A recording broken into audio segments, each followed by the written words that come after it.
કોઈ એમ કહે કે હું આટલી માળા કરી લઉં, આટલા પાઠ કરી લઉં, આ તીર્થમાં વાસ કરી લઉં, આટલી સાધના કરી લઉં, હા, પુણ્યના ભાગી થવાય છે. પ્રેમ તો ભગવત કૃપાથી જ મળે છે. પુણ્ય એ કર્મ સાધ્ય છે, પુરુષાર્થ સાધ્ય છે. તીર્થવાસનું પુણ્ય છે, યજ્ઞનું પુણ્ય છે, મંત્ર જાપનું પુણ્ય છે, ઉપવાસનું પુણ્ય છે. પુણ્ય પ્રાપ્તિના અનેક સાધનો શાસ્ત્રોમાં છે અને જીવ સ્વયં કરી શકે છે પુણ્યની પ્રાપ્તિ. પ્રેમ એ તો કોઈ મહાપુરુષથી પ્રદત્ત હોય છે, કોઈ ભગવદીય દ્વારા પ્રદત્ત હોય છે. એ પુરુષાર્થ સાધ્ય નથી. એ કોઈ એક એવું સ્થાન નથી કે જ્યાં પહોંચી જવાય. એક અવસ્થા છે જ્યાં કોઈ હાથ પકડીને પહોંચાડે છે. કૃષ્ણ ભક્તિમાં સૌથી મોટી કોઈની કૃપા માનવામાં આવી છે તે ગોપીજનોની કૃપા માનવામાં આવી છે. કૃષ્ણ પ્રેમ એ બહુ જ દુર્લભ છે, અતિ દુર્લભ છે. કૃષ્ણ પ્રેમ એ સહજ કોઈને ભગવાન આપતા નથી. ભગવાન સાધનો ઘણાને આપે છે, સાધના ઘણાને આપે છે, પણ સ્નેહ તો ભગવાન જેના વર્ણનો વિચાર કરે એને જ આપે છે. એટલે કૃષ્ણ પ્રેમથી મોટું ધન યા મોટું ફલ બીજું કાંઈ નથી. ભગવાન મળી જવા પણ મોટી વાત નથી. મોટી વાત છે એના માટેનો પ્રેમ પ્રાપ્ત કરવો. અને એની આ કથા એ આ ગોપી ગીતની કથા છે. ચક્ષુ પ્રીતિથી લઈ મૃત્યુ સુધીની જે 10 અવસ્થાઓ, જે 10 અવસ્થાઓમાંથી ગોપીજનો પસાર થયા છે. આ આંખની સફળતા જ્યારે કૃષ્ણ લાગવા માંડે ત્યારથી પ્રેમની શરૂઆત થાય. એમ થાય જોઈએ તો બધું છીએ, પણ કૃષ્ણને જ્યારે જોઈએ છે ને ત્યારે એવો અહેસાસ થાય છે, સારું થયું ભગવાને મને આંખો આપી, મને દ્રષ્ટિ આપી, કારણ કે આ જ આંખોથી હું કૃષ્ણને જોઈ શકું છું. અક્ષણવતામ ફલ ઇદમ ન પરમ વિદામ.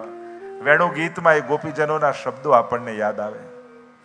અને ત્યાંથી શરૂ થયેલી આ પ્રેમની યાત્રા છેક મૃત્યુ સુધી પહોંચી જાય કે હવે જો કૃષ્ણ નહીં મળે તો આ પ્રાણોનો ત્યાગ કરી દઈશું. ત્યાં સુધીની અવસ્થા 10 પ્રકારની પ્રેમની અવસ્થાઓમાંથી ગોપીજનો જે પસાર થયા છે એ અવસ્થાઓનો અહેસાસ જો કોઈ ગીત કરાવતું હોય તો આ એક ગોપી ગીત કરાવે છે. આપણે તો ગોપીજનોની સાથે શબ્દોને માધ્યમ બનાવીને યાત્રા કરીશું. ઘણીવાર સહજમાં લોકો આમ બોલી જતા હોય, આનો ભાવ તો ગોપી જેવો, જો ને કેવી ગોપી જેવી છે. આનાથી મોટું ભક્તનું કોઈ સન્માન ન હોઈ શકે જ્યારે તમને કોઈ ગોપી સાથે સરખાવે. આ તો એવું જ છે કે આનું મુખ ચંદ્રમાં જો, ક્યાં ચંદ્રમાં અને ક્યાંનો ચહેરો, એમ સમાનતા થઈ ન શકે. પણ એ ચહેરાને જોઈને ચંદ્રમાનો આભાસ થાય ને તો એ બહુ મોટો સન્માન, ઉપમા કહેવાય. એમ તમારા ભાવને જોઈને કોઈ એમ કહે ને આનો ભાવ તો ગોપી જેવો છે, કેવલ એને આભાસ થાય, અહેસાસ થાય, તો આનાથી મોટું કોઈ ભક્તનું સન્માન ન હોઈ શકે. બાકી ગોપીઓનો ભાવ તો એ દૂર રહેલા ચંદ્રમા જેવો છે, જેની કેવલ આપણે કલ્પના કરી શકીએ છીએ. એની ભાવના ધારણ કરવી એના માટે બહુ ઊંચાઈ જોઈએ.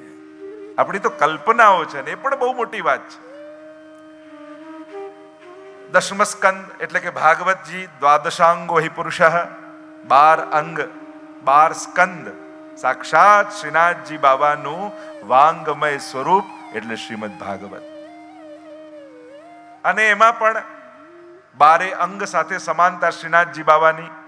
પ્રથમ 2 સ્કંદ એટલે બંને ચરણારવિંદ, ત્રીજો અને ચોથો સ્કંદ બંને બાહુ, પંચમો અને છઠ્ઠો સ્કંદ બંને જંઘાઓ, સપ્તમ સ્કંદ શ્રીનાથજીનો મુષ્ટિકા વાળો હાથ, આઠમો અને નવમો સ્કંદ બંને વક્ષસ્થળ, દશમ સ્કંદ એ હૃદય, એકાદશ સ્કંદ એ મસ્તક, 12મો સ્કંદ એ ઊંચો ઉઠેલો હાથ. એટલે આ 12 સ્કંદ સાથે સમાનતા. સંક્ષિપ્તમાં હું પરિચય, કારણ કે પરિચય આપવો પણ જરૂરી છે. આ પંચાધ્યાયીમાં પણ ગોપી ગીતનું સ્થાન ક્યાં છે એ બહુ જ મહત્વનું છે. અને એમાં પણ સુબોધનીજીનો આધાર લો તો કયા પ્રકરણનું આ ગીત છે. તામસ, રાજસ, સાત્વિક, જાગો પ્રકરણ વિભાગ, જે એક જ શ્લોકમાં મહાપ્રભુજીએ 10મા સ્કંદનું સ્મરણ કર્યું. ચતુર્ભિશ્ચ ચતુર્ભિશ્ચ ચતુર્ભિશ્ચ ત્રિભિસ્તથા ષડભી વિરાજતે યૌસૌ પંચધા હૃદયે મમ. આ મંગલાચરણમાં જે એક શ્લોક બોલો છો, આ એક શ્લોકમાં આખો 10મો સ્કંદ આવી જાય છે. અત્યારે હું ઊંડાણથી એની ચર્ચા નહીં કરું, કારણ કે પછી સમય અભાવ થઈ જશે. પણ આ એક શ્લોકમાં આખો 10મો સ્કંદ.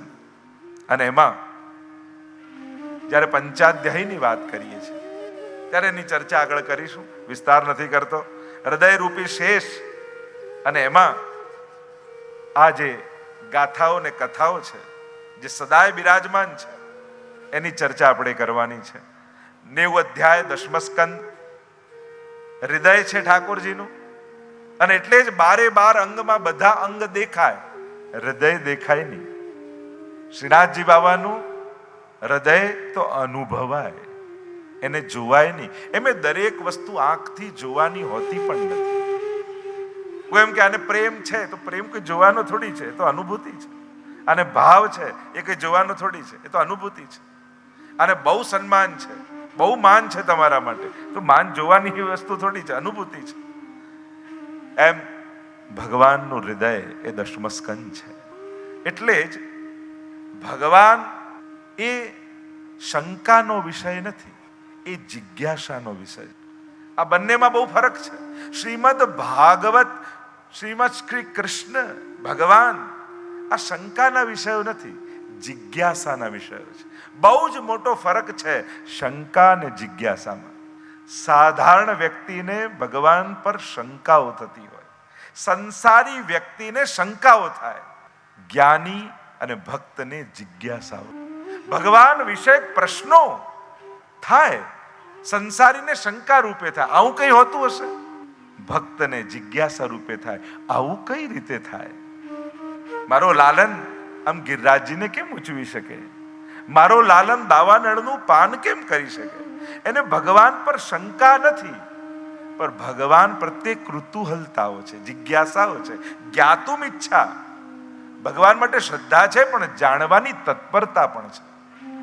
અને એટલે જ હું તો હંમેશા ભાગવતને કહું ને કે શંકાથી સમાધાન સુધીની યાત્રા એ જ શ્રીમદ ભાગવત છે. શંકાથી શ્રદ્ધા સુધીની યાત્રા એ જ શ્રીમદ ભાગવત છે. પ્રશ્નથી કૃષ્ણ સુધીની યાત્રા એ જ શ્રીમદ ભાગવત છે.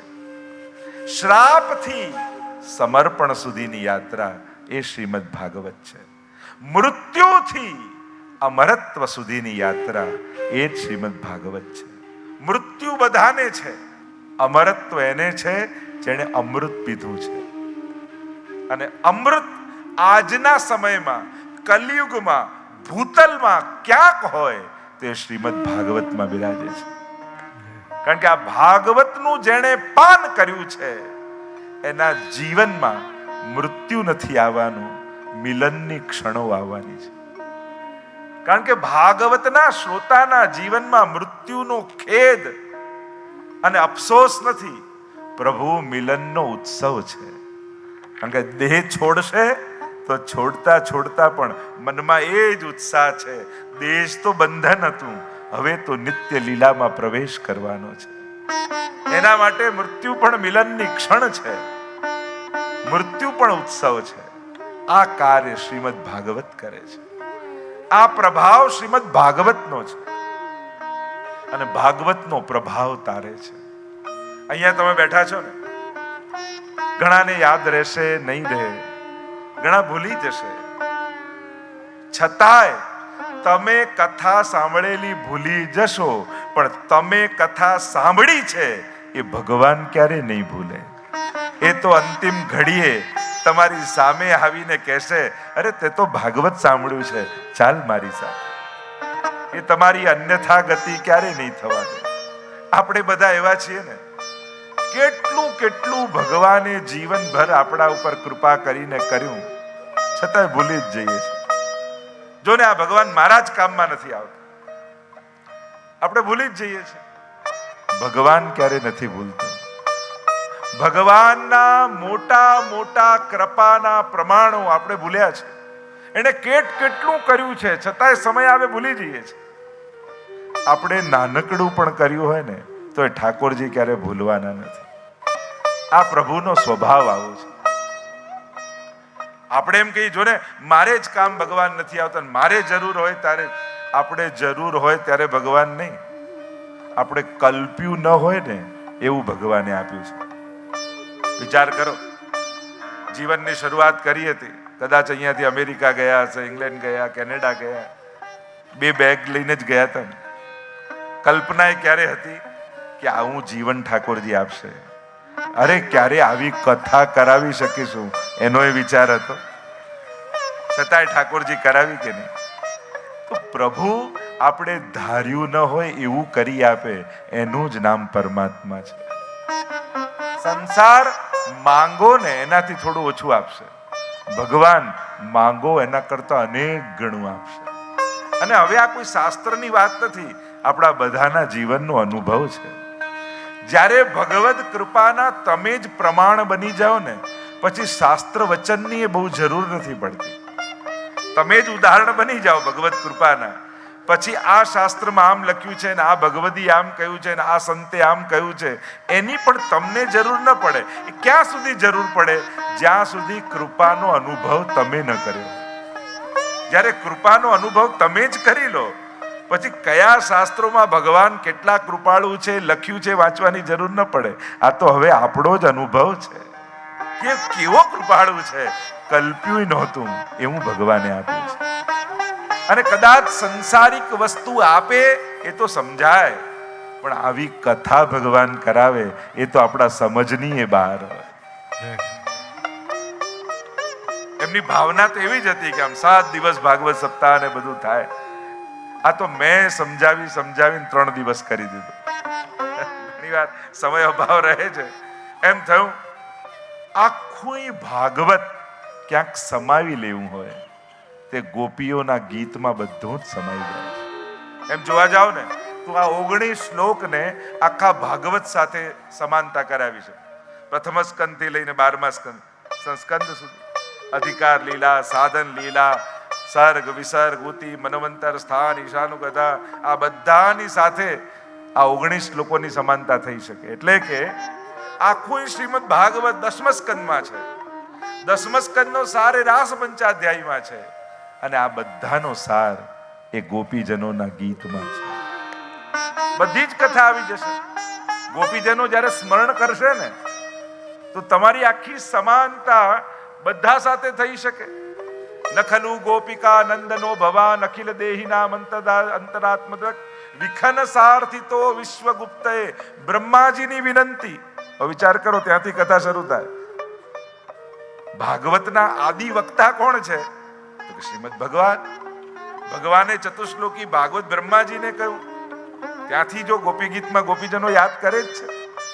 અને અખિલ દેહિના અંતરાત્મદ્રક, તો ઘણી બધી ચર્ચા અને સમાનતા આપણે કરી શકીએ છીએ.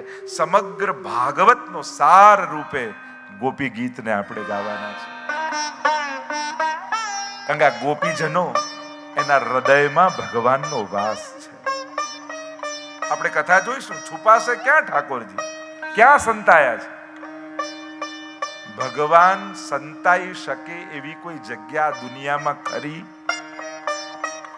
કે જે જગ્યામાં ભગવાન ન હોય? સંતાયા કોને કહેવાય? ન દેખાય. આ કણકણમાં ઈશ્વર છે, ક્યાં સંતાય? અને એને ક્યાં છુપાવવું ગમે છે, એને ક્યાં વસવું ગમે છે? આ બધી ચર્ચાઓ ગોપી ગીતમાં આપણે કરીશું. સીધો આવું 10મા સ્કંદ 90 અધ્યાય, અને એમાં આ 5 અધ્યાય રાસ પંચાધ્યાયીના 26, 27, 28, 29, 30 એમ 3 અધ્યાય પ્રક્ષિપ્ત માનો તો, યા 29, 30, 31, 32, 33 સુબોધની અનુસાર 3 અધ્યાય મહાપ્રભુજી 12, 13 અને 14 આ 3 અધ્યાયને પ્રક્ષિપ્ત માન્યા. જે કથામાં બ્રહ્માજીને મોહ થાય છે, મહાપ્રભુજી કહે છે કે આ લીલા તો ઠાકોરજીએ કરી છે, પણ સારસ્વત કલ્પની આ લીલા નથી. અને ભાગવતની મહત્તા, દશમસ્કંદની મહત્તા ભાગવતમાં એ સારસ્વત કલ્પની લીલાથી છે. કારણ કે કૃષ્ણ શબ્દ પુરાણોમાં પૂર્ણ પુરુષોત્તમ ભગવાન શ્રી કૃષ્ણ માટે છે, પણ અન્ય પુરાણોમાં કૃષ્ણની જે કથા છે એ સારસ્વત કલ્પમાં પ્રગટેલા પૂર્ણ પુરુષોત્તમની નથી, એ અવતાર રૂપે પ્રગટેલા કૃષ્ણની છે. આ થોડી ગહન ચર્ચા થઈ જશે, એનો વિસ્તાર નથી કરતો, પણ અન્ય પુરાણોમાં જે કૃષ્ણ શબ્દ છે એ ક્યાંક ક્યાંક અવતાર કૃષ્ણ માટે છે, પણ શ્રીમદ ભાગવતમાં જે કૃષ્ણ લીલા છે એ એતે ચાંસ કલા પુંસ કૃષ્ણસ્તુ ભગવાન સ્વયં, સાક્ષાત પૂર્ણ પુરુષોત્તમ જે પરમાત્મા છે એ જ કૃષ્ણ રૂપે નંદાલયમાં સારસ્વત કલ્પના દ્વાપરમાં પ્રગટ થયા છે. અને એટલે અન્ય પુરાણો કરતા ભાગવતની મહત્તા એટલા માટે છે, અન્ય જગ્યાએ અવતાર કૃષ્ણની કથા છે, શ્રીમદ ભાગવતમાં અવતારી કૃષ્ણની કથા છે. સ્વયં બ્રહ્મ પોતે કૃષ્ણ રૂપે પધાર્યા છે, એની કથા છે. સિતારનો અવાજ થોડો છે. રાસ પંચાધ્યાયની કથા. અને આ તો એવી કથા છે કે જ્યાં પરીક્ષિત જેવા ભક્તને પણ શંકા થઈ કે પ્રભુ આવી લીલા કરે છે. અને એટલે સુખદેવજીએ બધી જ લીલાઓ ન સંભળાવી. સૌથી પહેલા તો અહીં સમજી લો, આજ સુધીના જેટલા સંતો, મહાત્મા, આચાર્યો, મહાપુરુષો થયા એ બધાએ રાસ લીલાને સર્વોચ્ચ લીલા કહીને ગણાવી છે. કૃષ્ણની સર્વ લીલાઓમાં સર્વોત્તમ, સર્વશ્રેષ્ઠ કોઈ લીલા હોય તો એ રાસ લીલા છે. આજ સુધીના જેટલા મહાત્માઓ થયા, જેટલા સંતો થયા, એ બધાએ સર્વોપરી આ લીલાને કહી. કારણ બધામાં ભગવાને પોતાની કૃપાનું દાન કર્યું છે, રાસમાં ભગવાને સ્વયંનું દાન કર્યું છે. કૃષ્ણ રસને વાટ્યો છે, એટલે જ્યારે પોતાને આપવા પરમાત્મા જ્યારે પ્રવૃત્તમય થયા છે એને સર્વોચ્ચ લીલા કહી છે. રસાનામ સમૂહો રાસ. અને એટલા માટે આ રાસ લીલાને કોઈ સાધારણ લીલા ન જાણતા. આ કોઈ ગરબો નથી, આ કોઈ નૃત્ય નથી. 5 પ્રકારથી પ્રભુએ સ્વ સ્વરૂપનું સ્થાપન વ્રજ ભક્તોમાં કર્યું છે. એ લીલા રાસ લીલા છે. એટલે જ જ્યારે રાસ લીલામાં પ્રવેશ કરીએ, એમ તો આ લીલામાં પ્રવેશ કરવા માટે પણ એક અધિકાર જોઈએ. અને સૌથી પહેલા તો એ સમજી લો કે આ લીલા ગાઈ કોણ રહ્યું છે? ગાય છે સુખદેવજી. અને સુખદેવજી કેવા છે? યમ પ્રવ્રજંત મનુપેત મપેત કૃત્યમ દ્વૈપાયનો વિરહ કાતર આજુહાવ પુત્રેતિ તન્મય તયા તરવોભિનેદુ તમ સર્વભૂત હૃદયમ મુનિમાનતોસ્મિ. સર્વભૂત હૃદયમ, જેને ઈશ્વર સિવાય બીજું કંઈ દેખાતું જ નથી. કારણ કે કોઈ પણ રચનાને ન્યાય ત્યારે જ આપી શકાય જ્યારે એના રચયિતાના લેવલ પર બેસીને એની રચનાનું અવલોકન કરવામાં આવે. સુખદેવજીની અવસ્થાને જ્યાં સુધી તમે પૂરો ન્યાય ન આપો, એ અવસ્થાઓને અનુભવ ન કરો, ત્યાં સુધી રાસને પણ પૂરો ન્યાય ન આપી શકાય. કઈ અવસ્થા પરથી ગાઈ રહ્યા છે? શ્રોતા કોણ છે? તો કે પરીક્ષિત, જેને સંપૂર્ણ વૈરાગ્ય જાગ્યો છે. 7 દિવસમાં મૃત્યુ છે, 5 દિવસ થઈ ચૂક્યા છે, 2 જ દિવસ બાકી છે, એની આગળ કોઈ સ્ત્રી પુરુષના નૃત્યની કથા કરે? વિચાર કરો શ્રોતા અને વક્તા બંનેની અવસ્થા.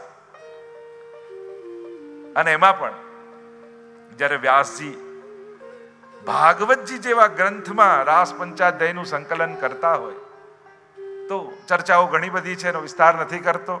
પણ સૌથી પહેલા રાસને સમજતા પહેલા ગોપીઓને સમજવા પડે. ગોપી એ કોઈ વ્યક્તિનું નામ નથી. કારણ આ રાસમાં કોઈ પુરુષનો પ્રવેશ નથી, રાસમાં કોઈ સ્ત્રીનો પ્રવેશ નથી, રાસમાં કેવલ ગોપીઓનો પ્રવેશ છે.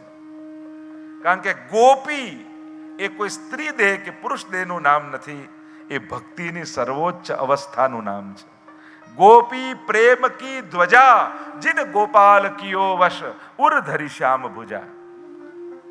કારણ કે ગોપીઓ પણ એ કોઈ સ્વતંત્ર જુદા સર્જન નથી, એ પ્રભુમાંથી જ પ્રગટ પ્રેમનું સ્વરૂપ છે. જેમ સ્વામિનીજી રાધાજી એ ઠાકોરજીની ઈચ્છા શક્તિ છે, જેમ યમુનાજી એ ઠાકોરજીની કૃપા શક્તિ છે, એમ ગોપીઓ ઠાકોરજીની પ્રેમની શક્તિ છે. પ્રભુમાં રહેલું પ્રેમ તત્વ જ્યારે કોઈ સ્ત્રી રૂપ ધારણ કરીને પ્રગટ થાય ત્યારે એ ગોપીનો દેહ નિર્માણ થાય છે. ગોભી ઇન્દ્રિયૈ કૃષ્ણ રસ પીબતી ઇતિ ગોપી. જેની સર્વ ઇન્દ્રિયો કેવલ ને કેવલ કૃષ્ણ રસ દ્વારા જ તૃપ્ત થાય છે, એ જ ગોપી અવસ્થા છે. એટલે કે પ્રત્યેક ઇન્દ્રિયોની લાલસા કેવલ લાલન છે, કૃષ્ણ છે. એ અવસ્થા જ્યારે પ્રાપ્ત થાય એ ગોપીની અવસ્થા છે. એટલે ભક્તિની સર્વોચ્ચ અવસ્થા એ ગોપી અવસ્થાના નામે ઓળખાય છે. ગોપી પ્રેમ કી ધ્વજા, જીન ગોપાલ કિયો વશ, ઉર ધરી શ્યામ ભુજા. એટલે આ અવસ્થાની જ્યારે ચર્ચા થઈ રહી છે ત્યારે એક ચકોર માટે જેમ ચંદ્રમા બહુ દૂર છે, પહોંચવું બહુ કઠિન છે, એમ જ એક ભક્ત માટે એ પ્રેમની અવસ્થા બહુ દુર્લભ છે. એ અવસ્થા એ ક્યારે પહોંચાય તો કે અર્થ સકળ તેનો સીધો, લીલા માહે તાણીને લીધો. આ ત્રણ તત્વની કૃપા થાય તો વર્તમાન સમયમાં પણ એ અવસ્થાનો સ્પર્શ થાય. સૌથી પહેલી ગિરિરાજ બાવાની કૃપા. જો ગિરિરાજજી કૃપા કરે, કારણ કે પ્રેમનું મૂર્તિમંત, રસનું મૂર્તિમંત પર્વત આકારનું સ્વરૂપ કોઈ હોય તે ગિરિરાજ બાવા છે. ગિરિરાજજી કૃપા કરે તો ભક્તને એ ગોપી અવસ્થાની અનુભૂતિ થઈ શકે. તો જ લીલામાં પ્રવેશ્યા લીલાની અનુભૂતિ થાય. અને એનું પ્રગટ પ્રમાણ ચતુર્ભુજદાસજી છે, એનું પ્રગટ પ્રમાણ ગોપીજનો પુલિંદજીઓ છે. ગિરિરાજજીની સારસ્વત કલ્પમાં એ કૃપા કોઈના પર થઈ હોય તે પુલિંદજીઓ છે, જેના ભાવથી આપણે ત્યાં ઉત્થાપન ભોગ આવે છે. ભીલ કન્યાઓ જે ગિરિરાજજીની તળેટીમાં રહેતી, ગિરિરાજજીની એવી કૃપા થઈ કે પ્રસાદી કુમકુમ અને કેસર સ્વામીજી અને ઠાકોરજીના મળ્યા. ગિરિરાજ બાબાના સંગને કારણે એ સ્પર્શ થયો હૃદયને. સાક્ષાત મહારાસનો અનુભવ એ પ્રસાદી કુમકુમ અને કેસરથી એ પુલિંદજીઓને થઈ ગયો. કારણ એક જ હતું, ગિરિરાજ બાબાના સંગને કારણે. એ મહાપ્રભુજી સમજાવે છે. એટલે જ કહો, પૂર્ણા પુલિંદે ઉરુગાય પદાબ્જ રાગ, શ્રી કુમકુમેન દયિતા સ્તન મંડિતેન. ત્યાં પ્રશ્ન જગાવ્યો સુબોધનીજીમાં, કોઈની આગળ પૂર્ણ શબ્દ ન લખ્યો તો આ પુલિંદજીઓ આગળ પૂર્ણ કેમ? તો કહ્યું, એમને હરિદાસ વર્ય એવા ગિરિરાજજીનો સંગ છે, એટલે સ્વામીજીના ભાવની અનુભૂતિ એમને થઈ, એટલે પૂર્ણ થઈ ગઈ છે. તો પહેલું કારણ ગિરિરાજજીની કૃપા. બીજું કારણ શ્રી યમુનાજીની કૃપા. જો યમુનાજી કૃપા કરે તો કે પ્રેમ કે સિંધુ કો મર્મ જાન્યો નહીં, કા ભયો દેહ બોરે. શ્રી યમુનાજી એ તો વહેતો પ્રેમનો પ્રવાહ છે. એ જળ નથી વહી રહ્યું, એ પ્રેમ વહી રહ્યું છે. એમાં રજ અને રસ આ બંને કોઈ એક જગ્યાએ હોય એ શ્રી યમુનાજી છે. જ્યારે યમુનાજી કૃપા કરે છે 41 પદમાં તો કેટલી બધી ચર્ચાઓ. અને યમુનાષ્ટકને જો પ્રમાણ કહું તો મુકુંદ રતિ વર્ધિની, ઠાકોરજીમાં પ્રેમનું વર્ધન કરાવનારા કોઈ હોય તો શ્રી યમુનાજી છે.